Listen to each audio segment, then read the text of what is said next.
Қайырлы күн достар, бүгін біз домалақ сумка тоқимыз. Мен уже біреусін тоқып қойдым, сіздерге наглядно көрсету үшін. Осындай болады. Бірінші круг тоқимыз, одан кейін мынандай боковинкасын тоқимыз. Ол үшін бізге трикотажная пряжа керек. Менікі фирма Tiffany. Ұзындығы 100-110 метр, ширина 8-9 мм, және де салмағы 330-360 грамм пряжа керек. Маған мен 2 моток қолданамын. Тағы да құралдардан қайшы керек, замочек, 2 кольца карабины, және де 6-лық крючок. Ең алдымен біз пряжаны шығарып аламыз. Өзімізге қарай осылай бұрамыз. Біз қалай шығарамыз жіпті, тура солай бізде де әдемі тоқылған сумка шығады. Бұлай бүйтіп жоғарыдан көтеріп алмаңыздар, себебі мынау перекручиваться етіп кетеді, потом неудобно олай жұмыс істеу. Керек количествоны шығарып аламыз, одан кейін жіпті кішкене тартуымыз керек.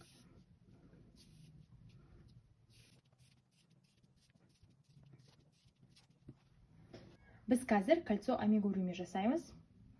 Ол үшін жіптің ұшын бер жаққа, ал жұмыс жібін арт жаққа лақтырамыз. Одан кейін жұмыс жібін алып, мына 2 саусаққа былай қарай крестик құрамыз. Одан кейін крючокты біріншісінің астынан өткізіп, екінші жіпті тартып аламыз. Қатты тартпаңыздар, шығып кетпеу керек. Мінекей. Енді мұна жұмыс жібін 2 ортадан өткізуіміз керек. Біз дәл осындай петлялардан 6 жасаймыз. Столбик без накида жасаймыз. 6 столбик без накида. Ол үшін кругтың ішіне кіргіземіз крючокты. Жіпті тартып аламыз жоғары қарай. Одан кейін 2 крючоктағы жіпті провязывать етеміз. Тағы да жұмыс жібін тартып аламыз. Сонда осындай бірінші петля шығады. Дәл солай екіншісін жасаймыз. Жіптің ортасына, кругтың ортасына кіргіземіз. Және де жіпті тартып аламыз. Екіншісі 3. Кругтың ішіне кіргіземіз. Жіпті тартып аламыз. Жіпті 2 жіптен провязывать етеміз. 4. Бұл узордың аты столбик без накида деп аталады. 4.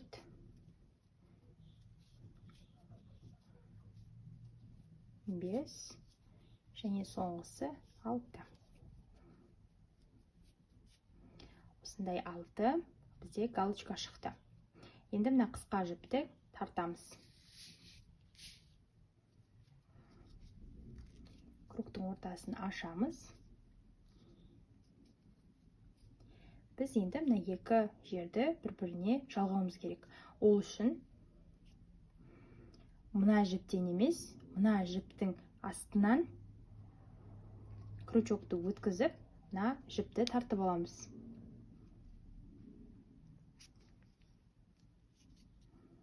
Сонда біздің қатарымыз жабылады әдемі болып. Енді астында қала береді. Жұмыс жібін ұстаймыз. Крючокты шығарып аламыз да. Қазір біз мына жерде галочка тұр. Міне артынан қарағанда, мынау перемычка, мынау 2 ортасы бар, соның ортасынан өткізуіміз керек крючокты. Мынау жіп шығып тұрған астына емес, келесісіне. Мінекей. Тура осылай 2 ортадан кіру керек. Сосын жұмыс жібін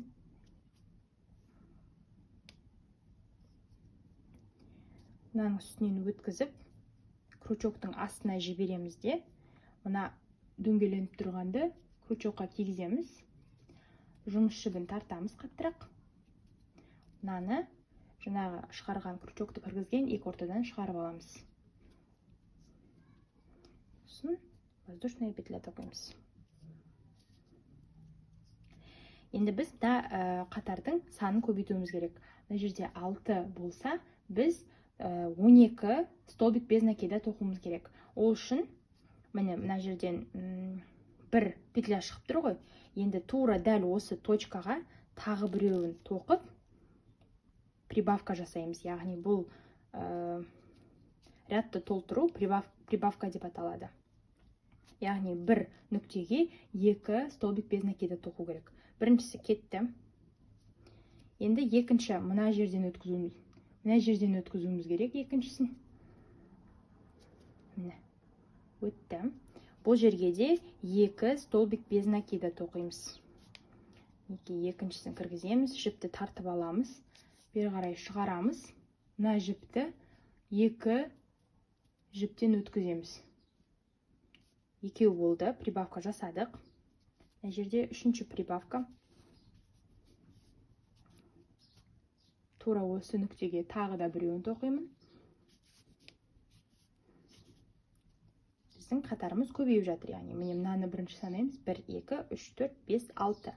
Енді төртінші прибавка. Бұл 7 мен 8.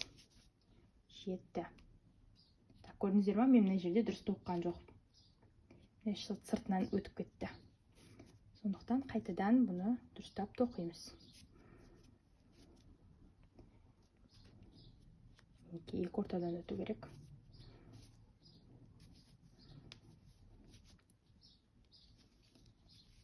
Екіншісі. Келесі прибавка.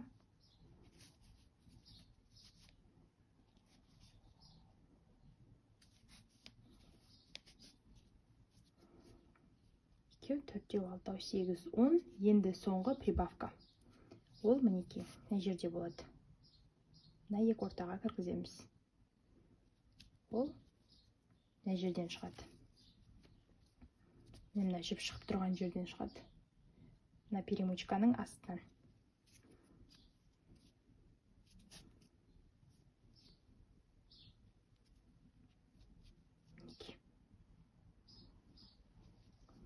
Жіпті тартып аламыз. Біріншісі. Тура осы жерге екіншісін тоқимыз.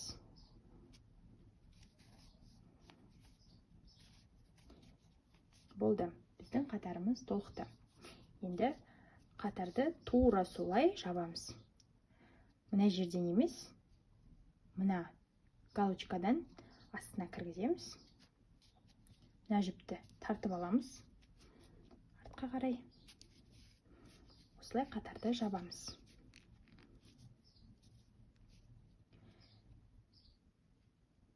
Мынау шығып тұрған жерге емес, екінші қатарға, яғни мынау галочканың ортасына крючокты саламыз.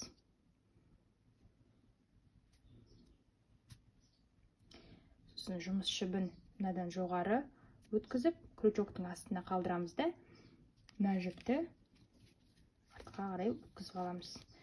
Мына жаққа шығарып аламыз бұны. Жұмыс жібін тақаттырақ тартыңыздар. Бәрі жинақы болсын. Енді келесі біз мына жерде тек прибавка жасадық. Келесі действиямыз мынандай. Мына жерге біреу тоқыдық, келесі прибавка болады.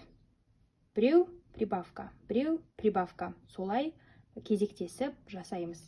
Яғни мына жерде біреу кетті, бір тоқылды, столбик без накида.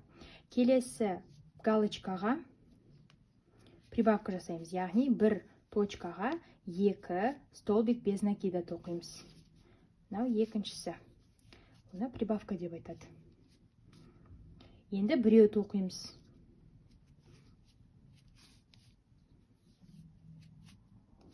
Келесіне прибавка жасаймыз. 2 тоқимыз, бір нүктеге 2 столбик без накида. Осындай кезекпен болу керек. Бір прибавка, келесіне біреу тоқимыз. Одан кейінгісі прибавка.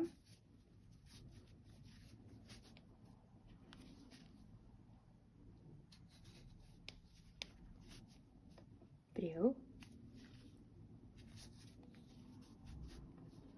Прибавка.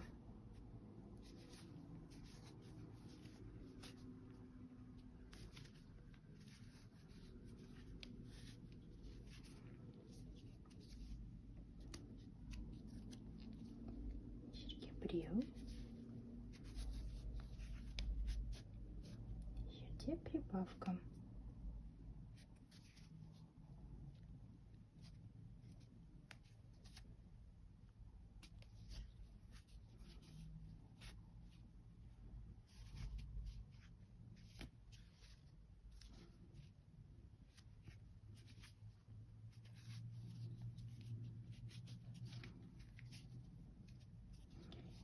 Келесіге біреу. Және де біздің қатарымыз прибавкамен біту керек. Яғни, егер басы прибавкамен басталса, аяғы біреумен бітеді. Немесе біреумен басталса, аяғы міндетті түрде прибавкамен бітеді.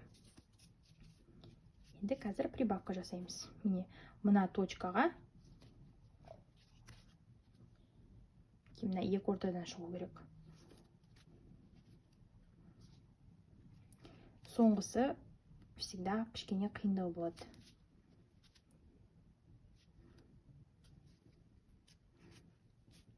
Бұл жерге прибавка.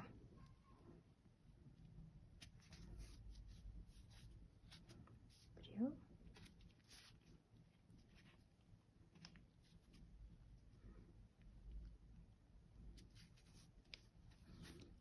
Екеу. Все. Қатарымыз бітті. Мен жіпті шығарып алайын.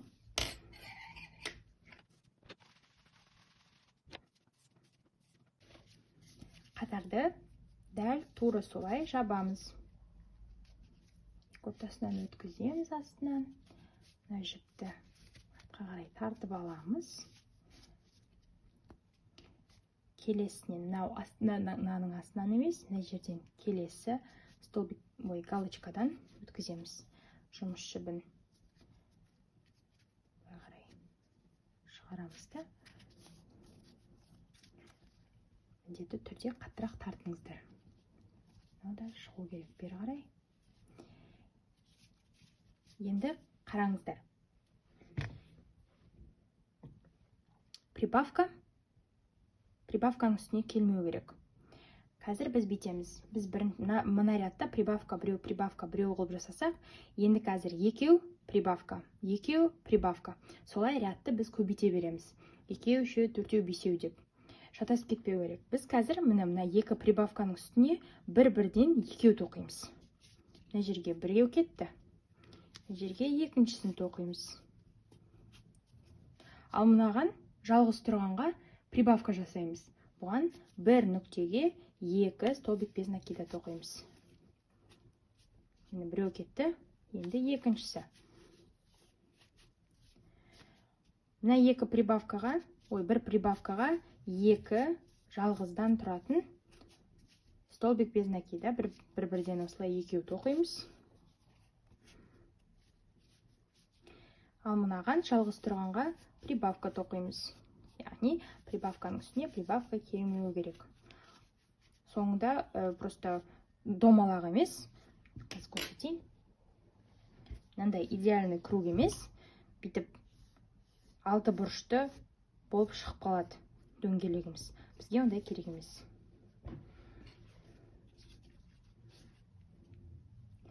Так, екеу, біреу, екеу.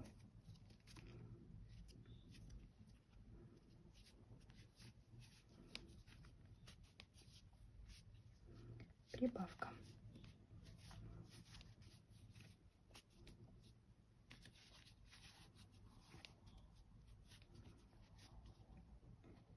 Екеу.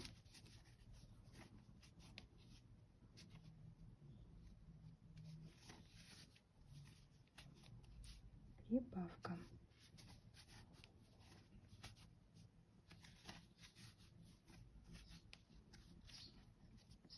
Осылай круг шығып келе жатыр әдемі. Жерге екеу тоқимыз.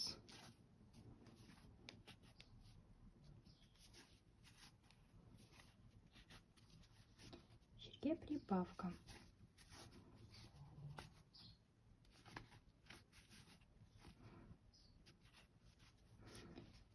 бірден екеуді оқимыз.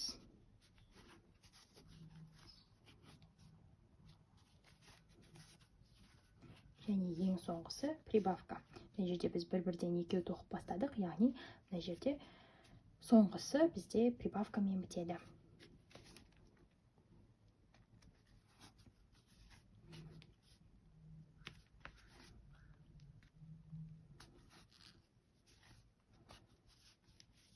Бітірдік. Қатарды дәл солай жабамыз.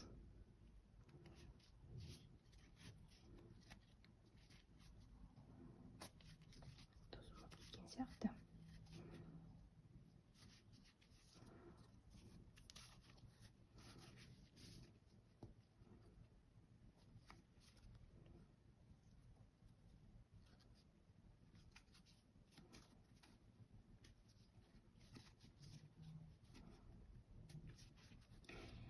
Енді біз қазір үшеу тоқимыз. Мына жерге біреу тоқылды, екеу, үшеу. Прибавканың үстіне прибавка түспеу керек. Яғни біз 1, 2, 3 прибавка. 1, 2, 3 прибавка. 1, 2, 3 прибавка. Солай толығымен жүріп өтеміз. Мына жерге екіншісін тоқимыз қазір. Үшіншісі. Міне төртіншісіне прибавка. Бір галочкаға 2 столбик без накида. Келесі біреу. Екеу.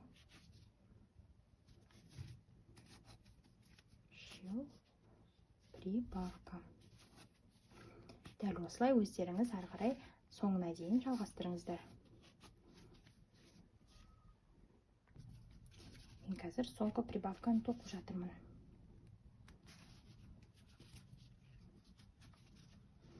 Прибавка, үшеу, және соңғысы прибавка. Қатарды жабамыз.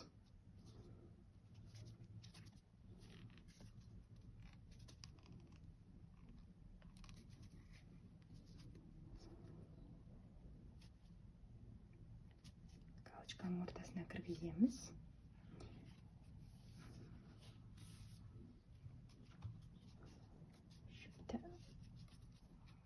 Жоғардан өткізіп, дөңгелекті былай қарай шығарып аламыз.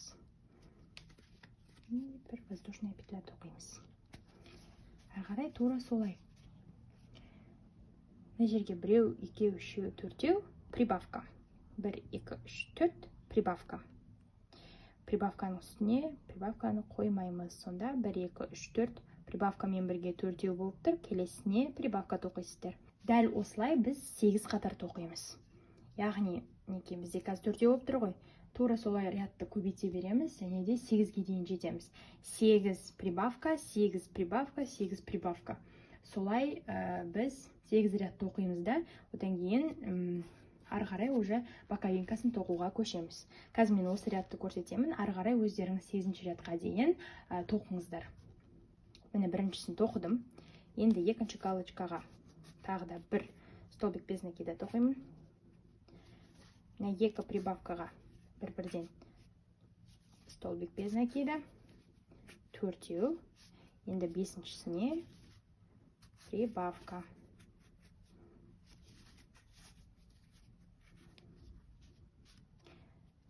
Бір.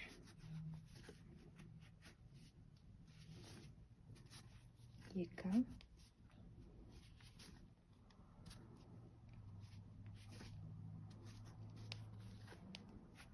Үш.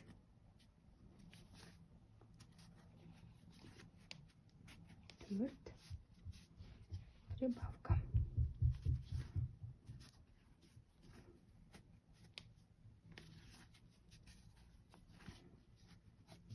Дәл осылай 8-ші қатарға дейін тоқыңыздар.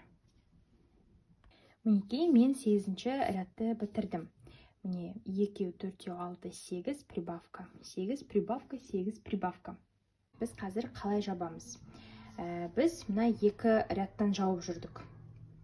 Дәл осылай мынау екеуінен аламыз, ортасынан өткіземіз. Бірақ та келесі жолы біз тура мынаның ортасына емес, именно мына петляның мына жағынан ортасына крючокты кіргіземіз, мына жағынан шығарамыз. Сосын мына перемычканы бірге ала кетеміз. Ортасына кіргіземіз. Одан кейін алдындағыдай рядты былайынан жабамыз.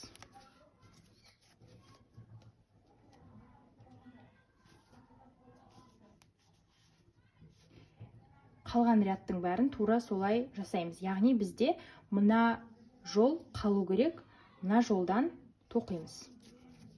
Артына кіргіземіз. Перемычкадан өткіземіз. Мінекей ортасына кіріп кетпеу керек. Одан кейін столбик без накида тоқимыз.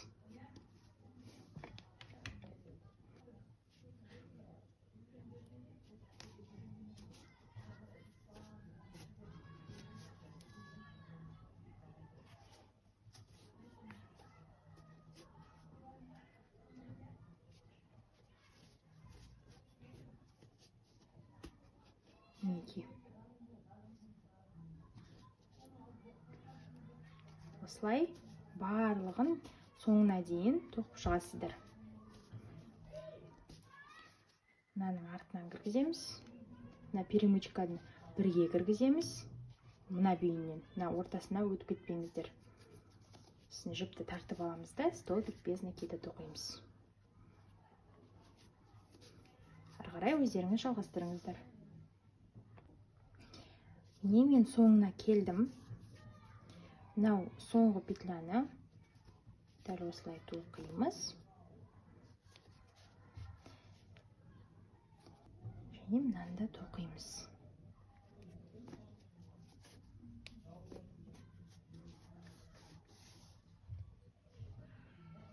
Тура осылай тағы да 2 ряд тоқып шығамыз.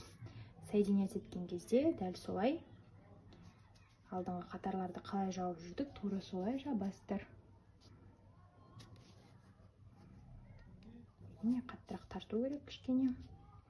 Бұл жолы енді алдында қалай тоқып жүрдіңіздер, мысалға мына ортасынан тура солай тоқи бересіздер ары қарай. Слишком ұзын болып кетті.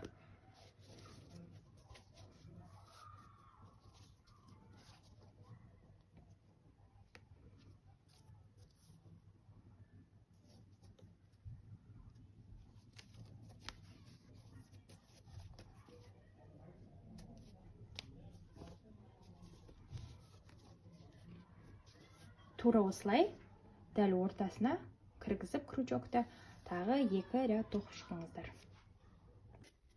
3 қатар тоқыдық. Енді соединение жасаймыз. Мына жіпті артқа қарай тартып аламыз.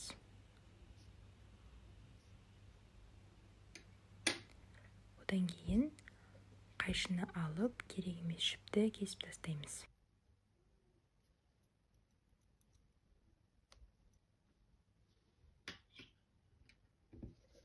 Сосын жіпті бері қарай тартып аламыз.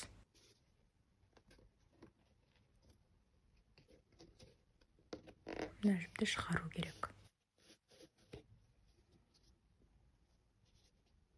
Енді бір-бірінің ортасына жалғау үшін мына петляның ортасына кіргізіп, жіпті арт жағына шығарамыз. Енді біз мына жіпті кесіп тастамай тығып қоюымыз керек.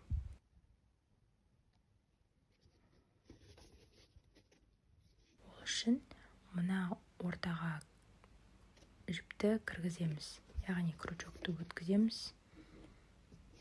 араларынан. Одан кейін жіпті тартып аламыз.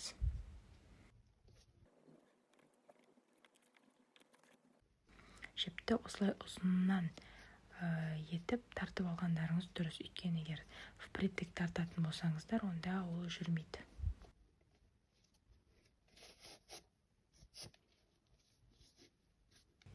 Болды. Енді артық жіпті кесіп тастаймыз.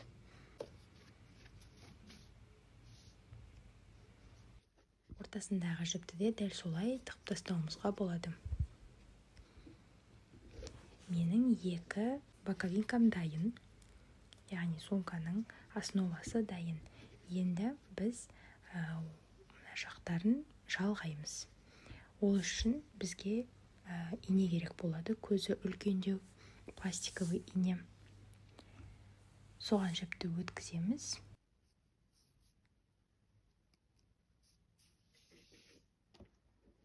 Содан кейін 2 жіптің ортасындағы 2 петляның шеттері бар ғой, солардың ортасына кіргіземіз видеодағыдай. Бұл жерде уже тіккен сияқты етіп, кезекпен кезек тура солай өткізіп тігіп шығамыз, былайша айтқанда. Ортасындағы 2 жіпті тартып аласыз, жіптің ортасынан тартып аласыздар. Сонда әдемі жаңағындай тігілген сияқты болып көрініп тұрады.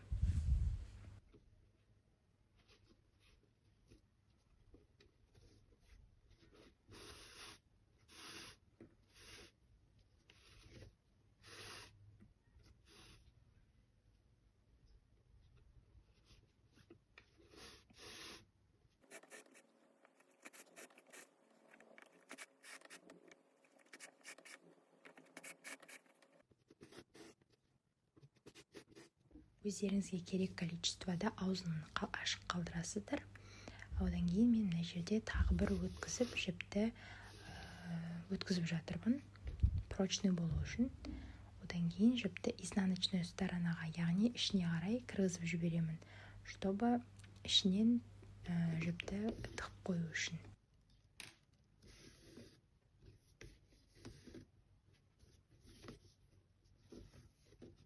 Артық жіпті кесіп тастаймыз.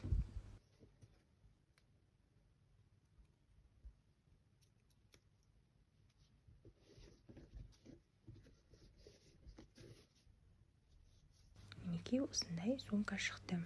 Екінші жағында дәл солай ішке қарай кіргіземіз крючокпенен.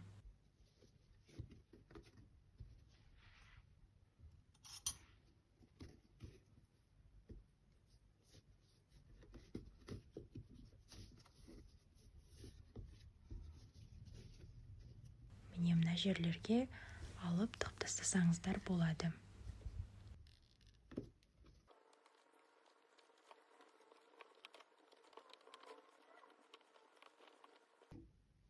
Все, сумкамыз дайын.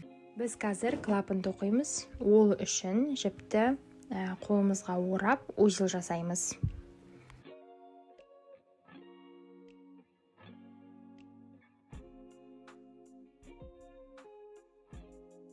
Мен крючокты сол қолыммен ұстаймын. Егер оңақай болсаңыздар, крючокты оң қолыңызбен ұстайсыздар. Сосын указательный палецке жіпті іліп аласыздар. Мына 2 саусақпенен ана жіпті, сосын 4-5 саусақпенен мына жердегі жіпті ұстап тұрасыздар. Жіптің астынан крючокты өткізіп, мына 2 ортадан воздушная петля жасайсыздар. Осындай бізге 15 воздушная петля керек.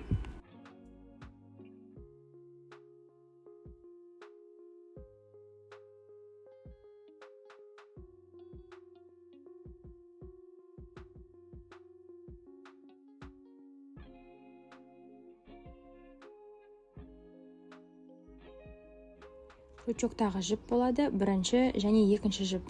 Сол екінші жіптен бастап тоқимыз, бірге тоқмаймыз. Өйткені ол воздушная петля болып саналады. Столбик без накида тоқимыз. Ортасына саламыз, жіпті тартып аламыз, және де 2 жіпті провязывать етеміз бірге. Тура осылай бізде 13 столбик без накида шығу керек.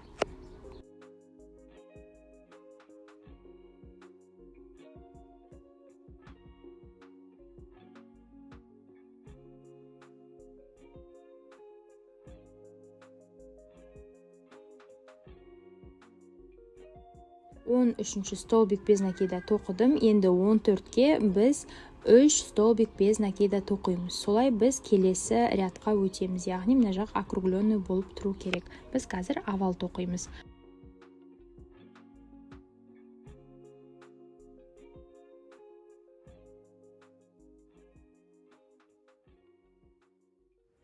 Келесі бетке өтеміз. Мына кішкентай ғана жіпті бірге привязывать етіп тастаймыз. Біз қазір мына петлялардың ортасынан кіргізіп тоқимыз. Осындай. Тоже 13 столбик без накида тоқимыз.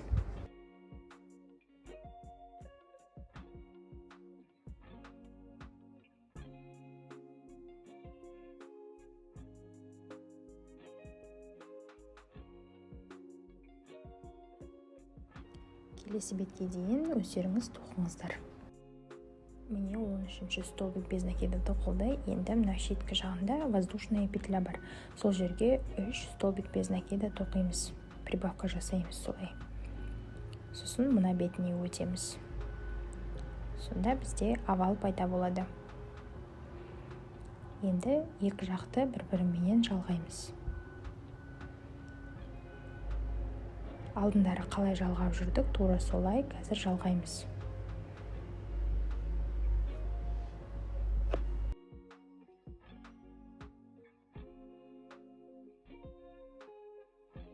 Енді біз қазір алдында враскол тоқып жүрдік қой, галочканың ортасына, тура солай бұны да враскол тоқимыз. Келесі жаңағы біздің үштікке қарай жылжимыз, өздеріңіз тоқи беріңіздер.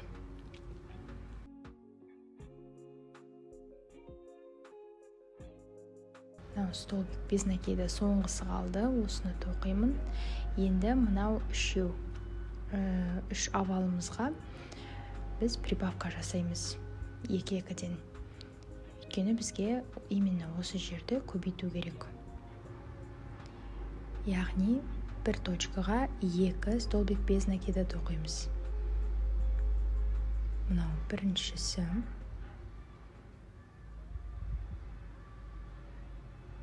Тура осы жерге екіншісін тоқимыз.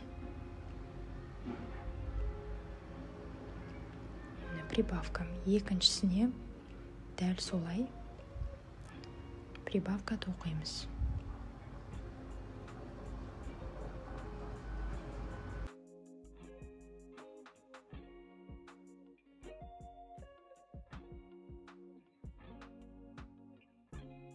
Және үшіншісіне де прибавка тоқимыз.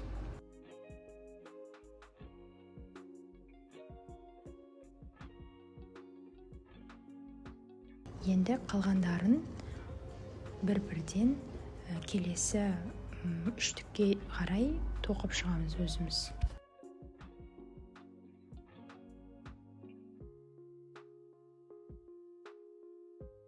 Міне мен тоқыдым. Енді бұл жерде де тура солай прибавка жасаймыз. Мынау бірінші прибавка. Бір нүктеге 2 столбик без накида тоқылады. Содан кейін екіншісі. Дұрыстап қарап алыңыздар.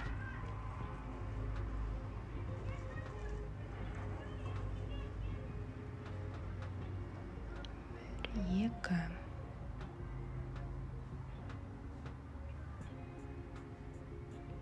Және үшіншісі.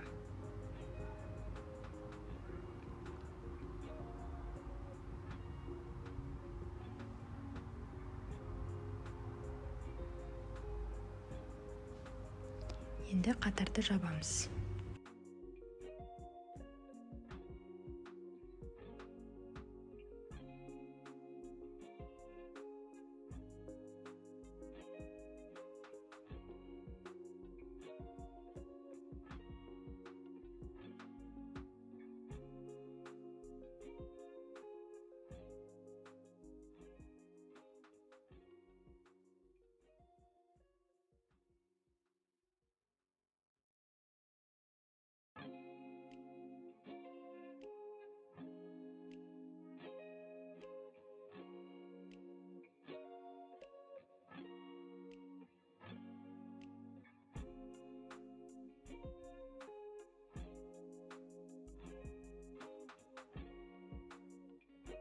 Мынау соңғысы.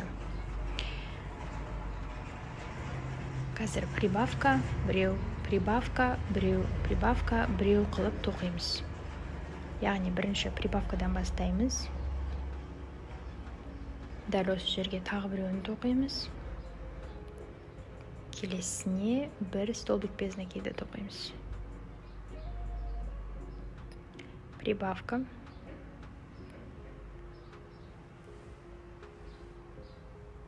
Және біреу.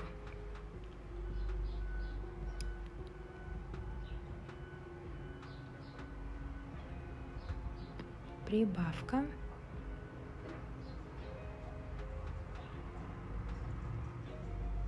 Тағы біреу. Қалғандарды да тура солай столбик без накидаменен тоқып шығамыз. Келесі прибавкаға келдік. Тура солай қайталаймыз. Прибавка, біреу етіп. Мына жерде прибавка.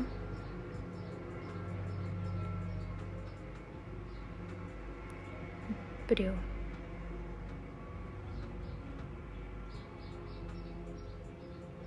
Солай екі прибавка, екі бір-бірден тоқып шығасыздар.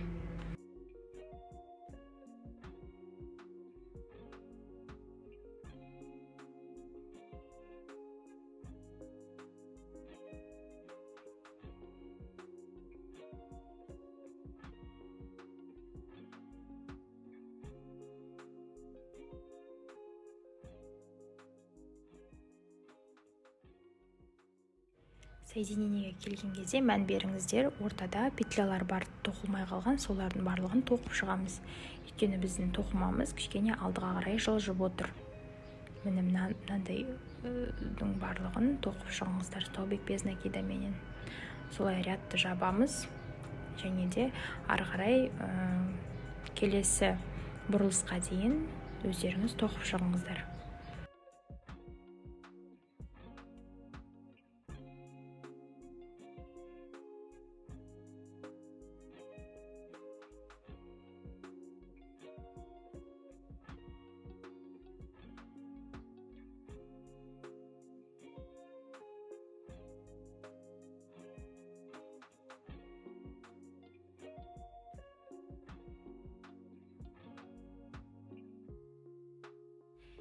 Міне келдім. Енді мына жерде былай болады. Прибавка, екеу. Прибавка, екеу бөлік-бөлік. Сосын прибавка, тағы екеу тоқимыз. Үнемі біз прибавкамен бастаймыз. Бірінші прибавка кеттім. Мына жерге біреу тоқимыз. Келесі сіне тоже біреу тоқисыздар. Мына жерге прибавка. Бір-бірден екеу тоқисыздар.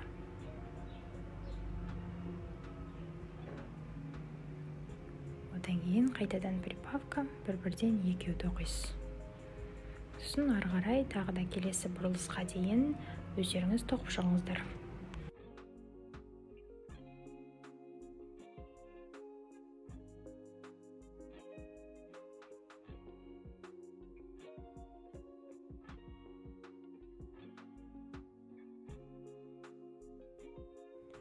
Бұл жақта да дәл солай прибавка.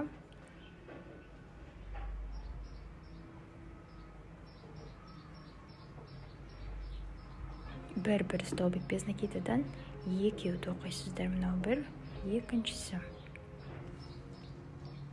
Одан кейін прибавка.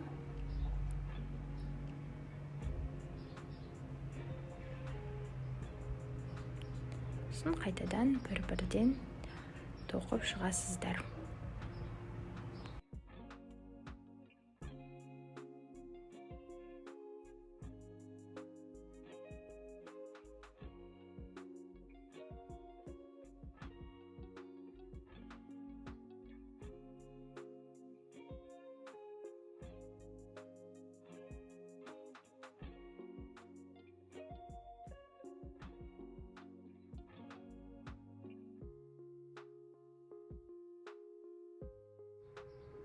Енді арасын жалғаймыз. Жалғамас бұрын тағы да тексеріп алыңыздар.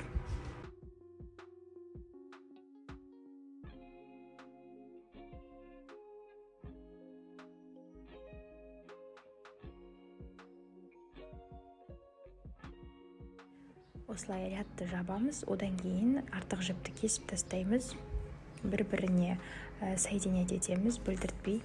Сосын арт жақтан петлялардың арасына жіпті тығып қоямыз.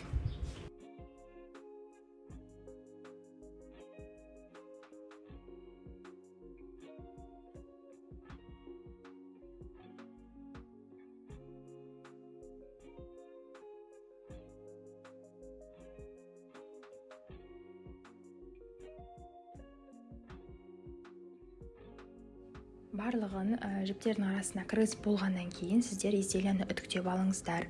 Ол үшін полотенцеменен бетін жауып қоясыздар мына изделияның, сосын үтікпен бір-екі рет жүргізіп өтесіздер. Сонда мынандай әдемі болып шығады. Енді мына ортадағы тесіктерді қалай жабу керектігін көрсетемін сіздерге.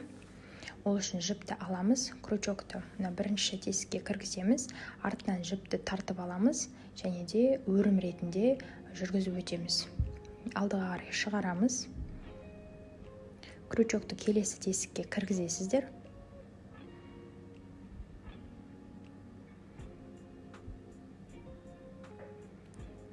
Жіпті қайтадан тартып аласыздар.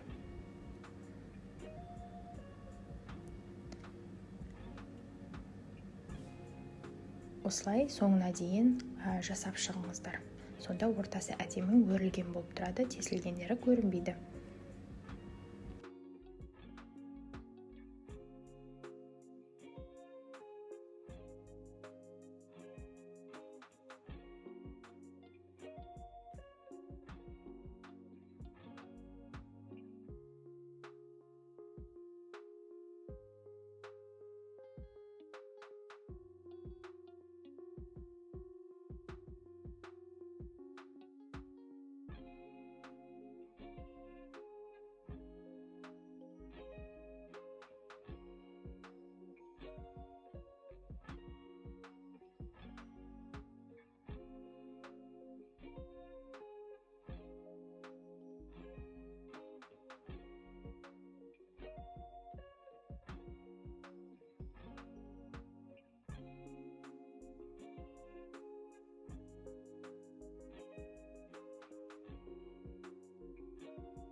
Артық жіпті кесіп тастайсыздар. Одан кейін алдыңғы жағында любой бір тесікке кіргізіп жіберсеңіздер болады. Жаңағы жіпті артқа қарай шығарып, сосын арттағы жаңағы петлялардың арасына жіпті тығып тастайсыздар.